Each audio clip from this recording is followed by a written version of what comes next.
let you all know that Jody was 7 when I moved to Philly to work at the Inquirer, and 12 when I began sports editor in her hometown. So there's a nice cycle of life in being introduced by her. She's my boss at ESPN, and I recognize some things in her that I had and some things that I did not. She's fearless, and she has a confidence that I had. Mine might have sometimes been misplaced, but I know for sure that I never had her sense of belonging, and I didn't take a seat at the table otherwise filled with men with the same assuredness. And I can only hope that the experiences of old guard women like me contributed to the sense of belonging that you see in younger women like Jody. She takes her seat at the table with confidence and flair, and people listen, and that's a good legacy. So it gives me great hope to know that her voice is being heard at ESPN. We're lucky that ESPN still believes in the value of bringing women onto the staff, and luckier still that they're always flush enough to hire. But there's always a struggle for equality, inequality and opportunity and respect and pay, and Jody carries that fight every day, and that makes me proud. I'm so honored that you chose to recognize me here tonight. I've always been more comfortable behind the scenes, happy enough to call the shots, but let someone else be the face as far as I'm concerned. But the process forced me to look back at the things I've done, and I look at them with a mixture of incredulousness, did I really do that? And pride in 30 years in the business. I have to start with a shout out to my mom, who was the biggest sports fan I ever knew. I remember calling her at home one night when she was 75 and asking her what she was doing, and she said, watching Wake and Clemson on the Deuce. So I'm not sure there were many 75-year-old women who knew what the Deuce was, but my mom did. So she was very proud of what I did in newspapers, but I have to admit she probably would have been over the moon that I'm now working at ESPN. The thing is that sports was sort of a currency of our childhood. I have 10 brothers and sisters, and our dinner time was sacrosanct. You sat down from, start to finish, except on Saturdays and Sundays in the fall, when Mom would order one of my brothers to bring the TV in so that we could watch the end of the USC Notre Dame game or the Raiders and the Jets. And so I learned most of what I know about sports by osmosis. And that stood me in good stead when I got my first real job in journalism. I was living in Berkeley working as a freelancer, writer, editor, proofreader, researcher, when a colleague told me that the sports editor of the Sacramento Bee might have a job for me. Until then, I had certainly not considered sports a profession.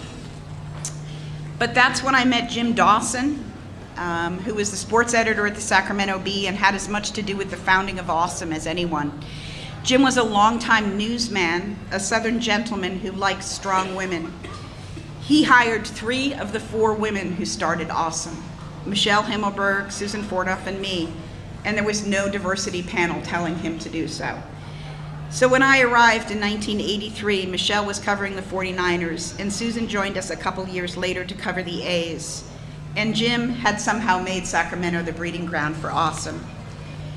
It's amazing to see how AWSM is now, to see how it's grown and thrived and has conventions in nice places like this. Anyone who was at our first convention would be truly amazed. But its fundamental mission's the same. It's a place for women to talk and learn and network and share experiences. It's interesting, too, how the issues remain the same.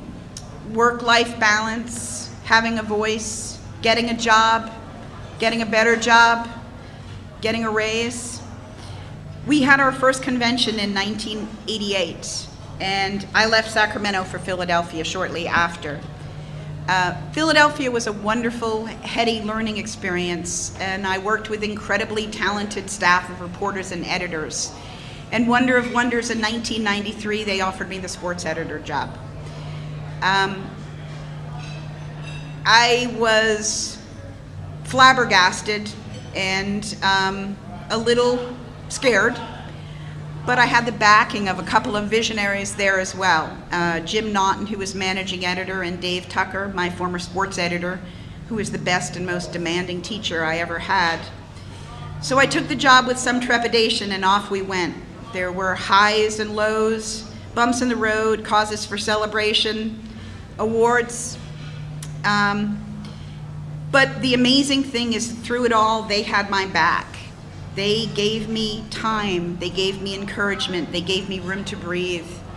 And I look at women who don't succeed in positions like this, and I know that they weren't given those opportunities. They weren't given time to get better. They weren't given support. They weren't given the ability to breathe and learn and grow. So I was incredibly lucky that I was given that opportunity.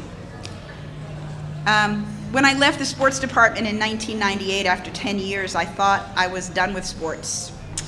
But that changed in 2006. I was worn down by layoffs, financial insecurity, and ready to leave newspapers.